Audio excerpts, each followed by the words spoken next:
A guerra comercial entre os Estados Unidos contra a China já atinge níveis alarmantes de tensão. Vamos analisar o estado atual desse conflito, seus impactos e as narrativas por trás dos fatos.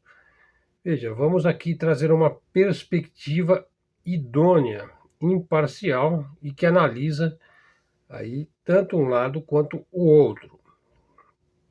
Então veja lá, estamos diante de uma escalada, de uma guerra, que por enquanto é uma guerra comercial. Vamos começar com o cenário atual. Veja, a guerra comercial entre os Estados Unidos e a China, ela começou a escalar de uma maneira mais acentuada, mais, digamos, multiplicada, quando Donald Trump, no dia 1º de fevereiro de 2025, em seu segundo mandato, impôs uma tarifa adicional de 10% sobre todos os produtos chineses importados. Bom, a China respondeu com tarifas correspondentes em março, e daí a situação piorou. Em 2 de abril, o Trump sobe as tarifas para 34% e depois para 104% a uma semana, veja. E depois, aí, há 2 dias, para 125%. No dia 14 de abril, as tarifas chegaram a 145%, enquanto a China retaliou com tarifas de 106% sobre certos produtos como soja, carne e trigo. E agora a gente lê que eles já estão fazendo uma tarifa de 245% sobre produtos farmacêuticos e outros itens. Bom, o que é que está por trás disso? O presidente lá dos Estados Unidos alega que está protegendo a economia americana. Eu já mostrei aqui no último vídeo que o objetivo real por trás disso é prejudicar ao máximo a China, que esse é o verdadeiro foco e o verdadeiro objetivo. Veja, o Trump alega que existe um déficit comercial de 300 bilhões de dólares com a China em 2024 e os Estados Unidos importaram 440 bilhões de dólares e exportaram apenas 140 bilhões de dólares. Veja, então essa política de tarifas é uma demonstração aí do imperialismo norte-americano querendo mudar as razões históricas do déficit comercial dos Estados Unidos, que a gente sabe muito bem que o dólar ele entra deficitário nas nações para poder dominá-las através do dólar. Por isso é que ele é deficitário e os países são superavitários. Então, essa política de tarifas é uma demonstração aí do quão arrogante eles podem ser, né? Porque por décadas eles moldaram o sistema global de comércio para seu próprio benefício e para espalhar o seu dólar pelo mundo, né? Para, inclusive, dominar as moedas dos países, né, com o dólar. Agora eles estão tentando sufocar, esse é o verdadeiro objetivo, o crescimento de uma potência emergente que ousa competir de igual para igual, que é uma coisa inadmissível, né, para o branco, rico, supremacista e profundamente racista, né, que está por trás aí da hegemonia ocidental no mundo, por enquanto. Então eles pretendem sufocar o crescimento da China, né? Veja, é uma tática de bullying, né, de bullying econômico. O Trump chama isso de tarifas recíprocas, enquanto que Pequim acusa os Estados Unidos de fazer chantagem e diz que vai lutar até o fim. Bom, quem realmente vai pagar o preço dessa briga comercial? Veja, a guerra já está causando alguns estragos. Veja, e os Estados Unidos têm total responsabilidade nisso, é algo que ele está fazendo de propósito. Lá nos Estados Unidos, algumas tarifas já estão encarecendo alguns produtos. Por exemplo, um iPhone, que para os Estados Unidos, para o americano, é como comprar uma bala. Eles comem uma bala de hortelã, né? Todo mundo tem. Né? Veja, custava $1.600, agora já está 2.300 por causa das tarifas. Isso antes do aumento de 145%. Então, as empresas americanas, algumas empresas americanas já estão sofrendo. Veja, 85% das companhias dos Estados Unidos com operações na China relataram perdas de vendas e rupturas nas cadeias de fornecimento em 2024, hein? Quem paga o preço é o consumidor americano, que já lida com a inflação e com a estagnação econômica. No entanto, eles gostam do Trump, né? Eles querem pagar mais, eles querem ficar mais endividados, né? Então, não é um problema por enquanto, né? Enquanto isso, a China está sentindo o impacto, mas ela mostra uma resiliência impressionante. Aliás, eu vou fazer um vídeo para fazer um comparativo, né? Quem é que está ganhando, quem é que tá perdendo, como é que está a disputa comercial entre os dois, né?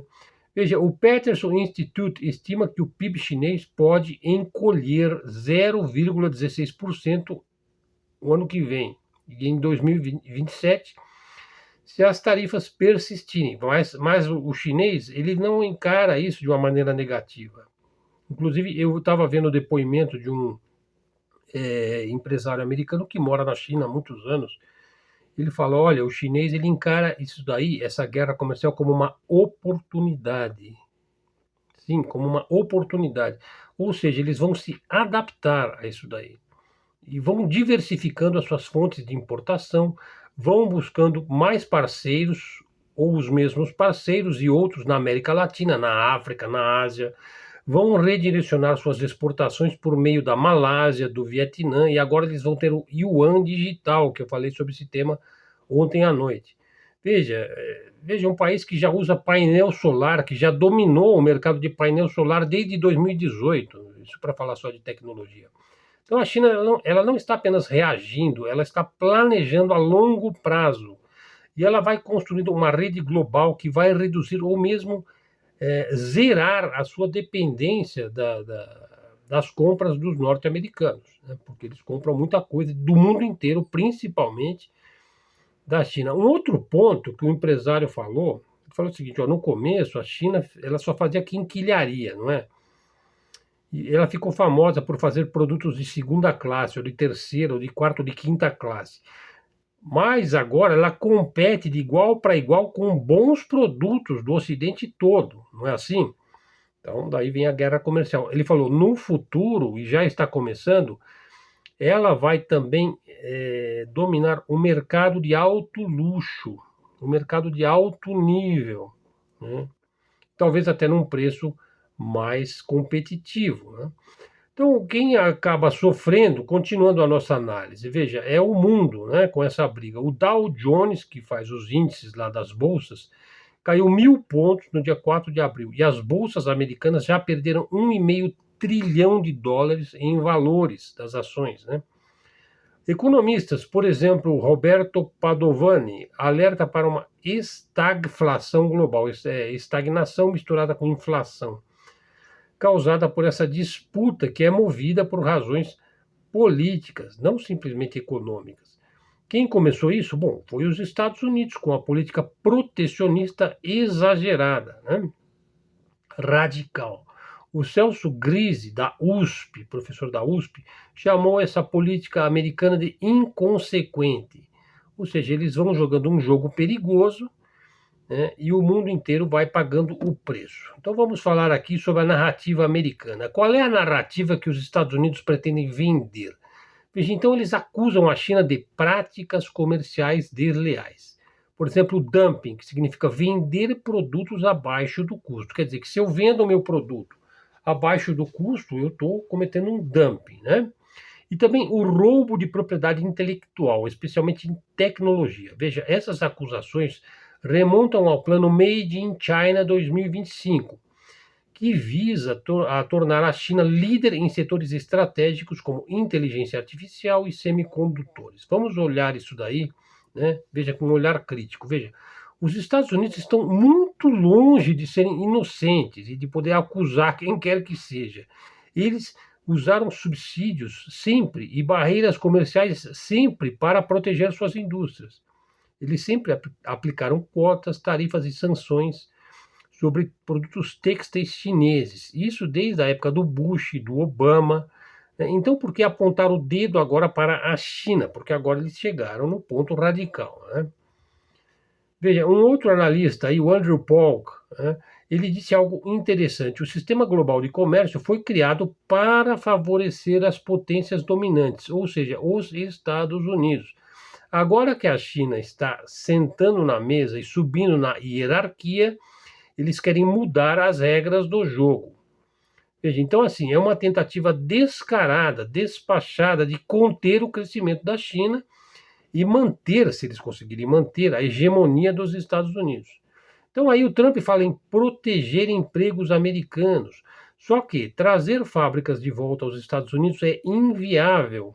A mão de obra americana simplesmente não é competitiva em relação a países como a China, por exemplo, que tem custos de mão de obra muito mais baixa. E é por isso que as grandes corporações foram lá fazer suas plantas industriais.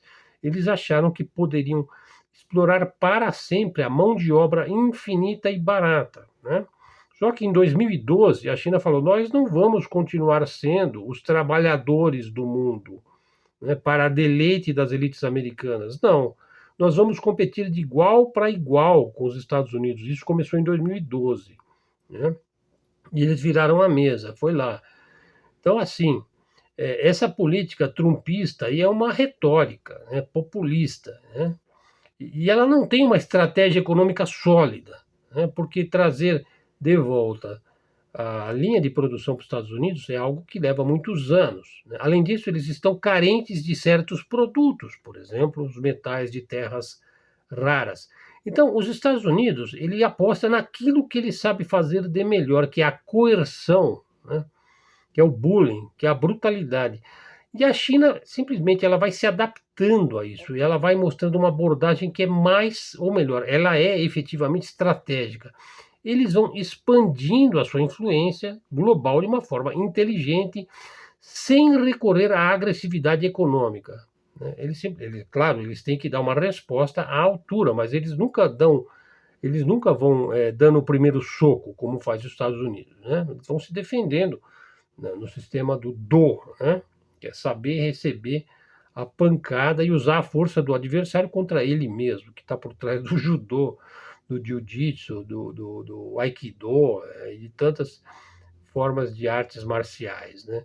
Veja, aqui na América Latina, por exemplo, a China está investindo em infraestrutura e comércio e já está conquistando alguns mercados aqui no Brasil, né?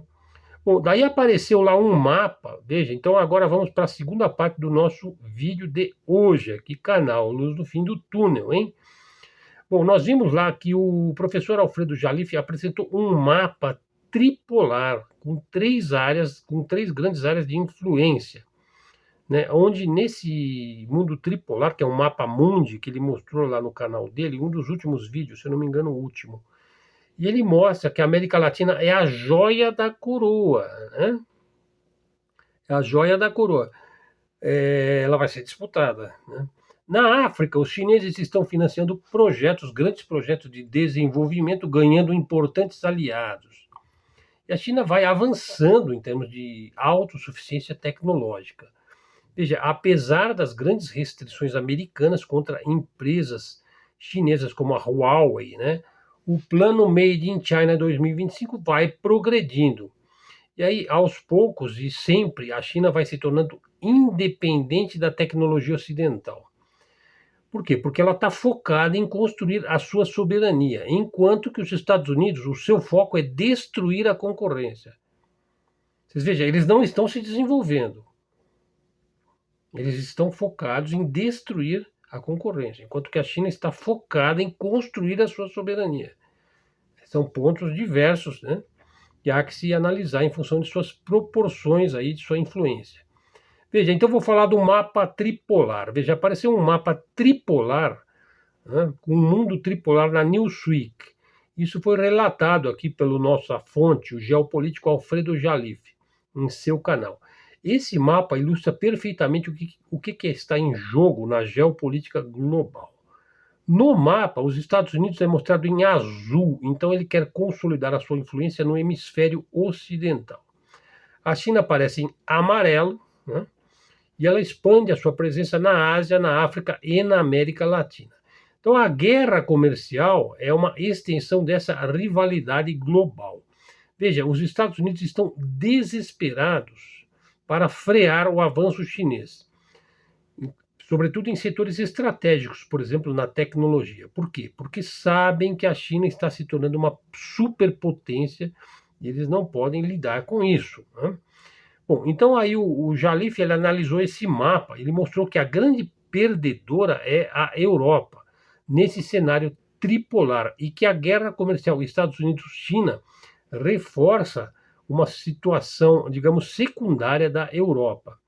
Inclusive, assim, produtos chineses, inclusive eu fiz um vídeo sobre o aço, o problema do aço lá no Reino Unido, lá na Grã-Bretanha, lá na Inglaterra. Pessoal, lembrando, a Inglaterra é o país, né? Cuja capital é Londres. Reino Unido refere-se a Inglaterra, Escócia e País de Gales, cuja capital é Londres. Grã-Bretanha se refere a Inglaterra, Escócia, País de Gales e Irlanda do Norte, cuja capital é Londres. Quer dizer, são blocos. Reino Unido e Grã-Bretanha são blocos. Agora, cada país tem seu próprio país, seu próprio governo, sua própria capital, independentemente de Londres, né? Então, só para fazer aqui um parênteses, né? Então, estava falando do aço. O aço chinês pode inundar o mercado europeu e acaba tomando o mercado local dos produtores locais. Então, olha lá, o grupo United Kingdom Steel, que significa aço, já alertou esse problema, né? Bom, e lá na Europa prevalece. Bom, agora já tem vários líderes europeus indo para o lado da Rússia, né? Isso pode se intensificar, já que a Europa busca alternativas à pressão americana. E as crises econômicas na Europa são agravadas por causa da russofobia vendida e propagada pela CIA na Europa.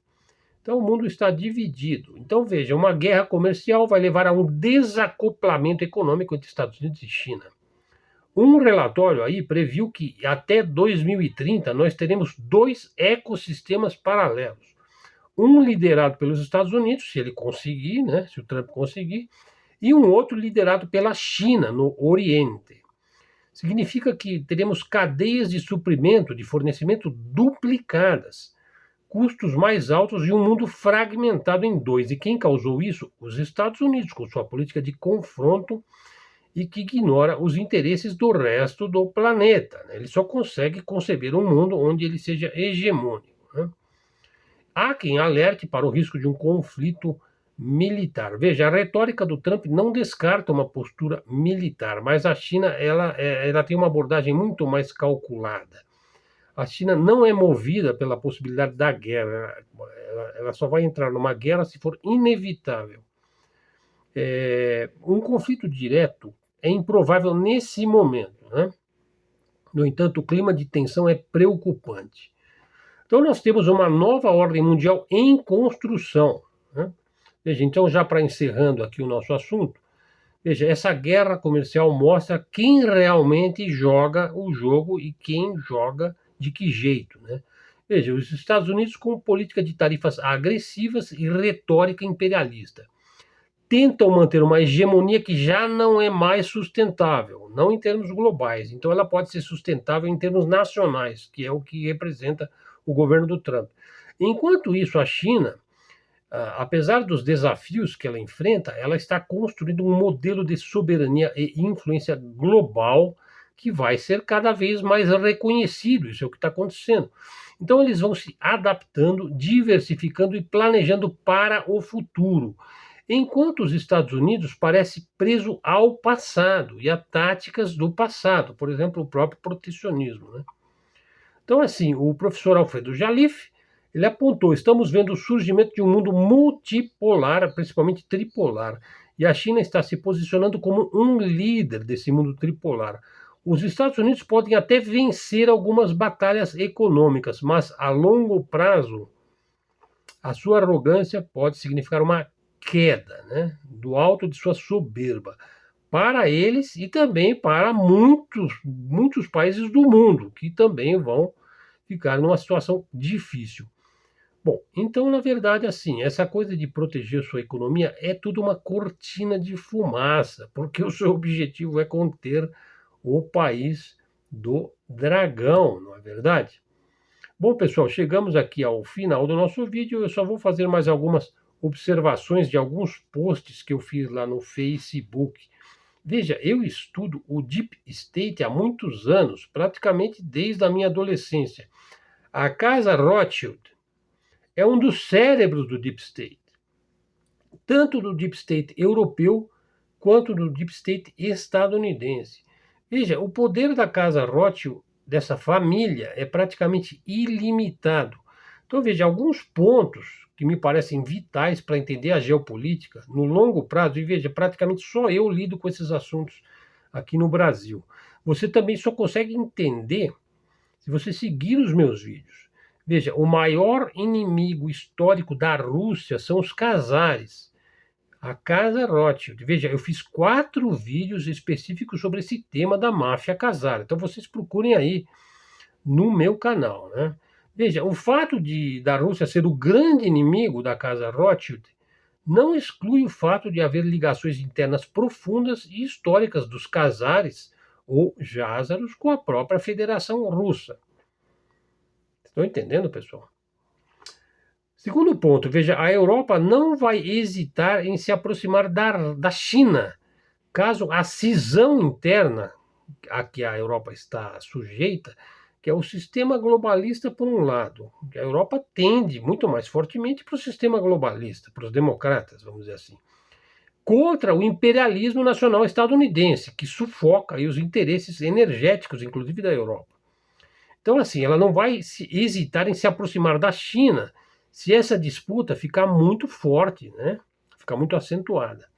Outro ponto, tanto a Rússia quanto a China, veja, praticamente ninguém abordou esse ponto, olha, eles não se preocupam com o genocídio perpetrado por Israel no Oriente Médio, a não ser assim, retoricamente. Eles criticam isso daí, né? Eles votam contra isso daí na ONU, eles votam a favor de um Estado palestino em Gaza. Veja, mas na verdade não tomam medidas práticas para impedir a continuidade dessa limpeza étnica, deste genocídio medonho, né? Por quê? Veja, trata-se de geoestratégia, né? A geopolítica não tem moral ou ética, ela é o interesse das nações, dos países, dos povos e das civilizações. Veja, trata-se de geoestratégia. Esse genocídio aí de Israel no Oriente Médio enfraquece o Ocidente e enfraquece a própria Casa Rothschild, que está por trás de Israel. Isso no médio prazo. Então eles deixam, se você está cometendo erros, se você está se enfraquecendo, né, eles vão deixar. Afinal, é um problema menos lá na frente. Estão entendendo? Um outro ponto, veja, Trump precisa desesperadamente de conseguir uma trégua na Ucrânia. Veja, é um sorvedouro de dinheiro e de recursos. E agora a Alemanha ameaça, dizendo que vai enviar um míssil Taurus, né? Eu acho que é uma péssima decisão da parte da Alemanha, né? Mas enfim. Veja, a Rússia não tem, obviamente, interesse em encerrar o conflito. Conflito que, repito, foi causado pela OTAN lá na Ucrânia. Hein? A facção Khazar e a Europa estão divididas nesse conflito. Divisão significa perda. Então façam suas reflexões. Pessoal, esse ódio visceral que o branco rico ocidental nutre contra a China e também contra a Índia, hein? Veja, isso tem base no medo, né? Num medo atávico, profundo, né? Tanto inconsciente quanto consciente. Veja, porque eles têm uma certa percepção aí de perigo à vista, hein? Veja, essas civilizações antigas, China, Índia, o Irã também, têm probabilidades reais de dominar o modo de vida ocidental, a ponto de alterar mesmo as bases psicológicas de sua existência, de sua cosmovisão. Hein? Bom, pessoal, é isso. Bom, então assim, para terminar, eu vou dizer assim, ó, quem acredita em reformas radicais, né, por exemplo, do tipo do Milley ou do Trump, né? Bom, eu não acredito em reforma radical de coisa alguma, né? Eu acho que as pessoas têm que ir devagar e sempre, né? E assim, a gente tem que. Quem acredita em reforma radical tem de engolir o fato de que o governo brasileiro vai indo bem na economia, né? o mundo está convulsionado e o Brasil vai andando, vai caminhando. Veja, isso não é pouco, né? Mas em algum momento o Brasil vai ter que decidir que o seu lado é o lado dos BRICS, é o lado do sul global, e ir com mais propósito nesse sentido. Veja, para terminar, veja algumas perguntas que o professor Rock nunca poderá responder. Veja, se a União Soviética caiu, por que as armas nucleares da Ucrânia foram todas levadas para a Rússia? Segunda pergunta, por que o ucraniano acreditou piamente que deveria enfrentar os russos? E terceira pergunta, por que todas as armas do Ocidente enviadas para a Ucrânia sempre acabam virando ferro velho, né? E, no entanto, o Ocidente continua a enviar sem parar, né? Então, eu vou responder as perguntas, né? Primeiro, por que a Ucrânia aceitou que todas as suas armas nucleares, quando a União Soviética caiu, fossem levadas pelos russos para a Rússia? Veja, porque a Rússia manteve a sua elite militar quando a União Soviética caiu. Isso é mais do que provado. Exemplo, Putin foi um alto funcionário do KGB e acabou virando o presidente mais poderoso na era pós-soviética. Segundo ponto, por que os ucranianos eles aceitaram, se tornaram grandes inimigos da Rússia, né? Veja, a Ucrânia foi muito infiltrada pela CIA, primeiro pelos nazistas e depois pela CIA, que é uma continuação do nazismo, sob certa ótica, né? Veja, essa infiltração veio desde antes da vitória Nuland, né? O ucraniano teve a sua mente moldada para odiar o russo. Por exemplo, a CIA usou de muita propaganda em cima do Holodomor, que é uma narrativa, a fim de culpar a Rússia, né? E a terceira pergunta, por que eles enviam tantas armas, e agora querem enviar também o Taurus, né, um míssil maravilhoso, né, para virar sucata, para virar ferro velho lá na Ucrânia? O Ocidente subestima a Rússia, na verdade ele tem um medo atávico. Eu já mostrei a disputa que existe entre os czares, né, a Casa Rothschild e a Federação Russa Histórica, né? O Ocidente subestima a Rússia ou não sabe lidar com ela. Além disso, ele tem que se desfazer de equipamentos velhos e renovar os seus estoques. Bom, eu diria assim, sim, eles estão se livrando de seus equipamentos velhos, mas e quanto a renovar estoques, hein? Como é que eles vão fazer sem terras raras, sem o antimônio? Vamos ver como é que eles vão fazer, né? Talvez a Embraer crie aí uma ala, talvez a gente consiga salvar a Vibraz, né? Talvez o Brasil comece a se preocupar com a área da defesa, né? Bom, é isso daí, pessoal. Canal Luz no Fim do Túnel, mídia alternativa independente, canal de livre expressão e comunicação. Chegou até aqui, já dá o seu like, faz o seu comentário, verifique se você está seguindo o canal, traga um seguidor para o nosso canal. Melhores descrições aí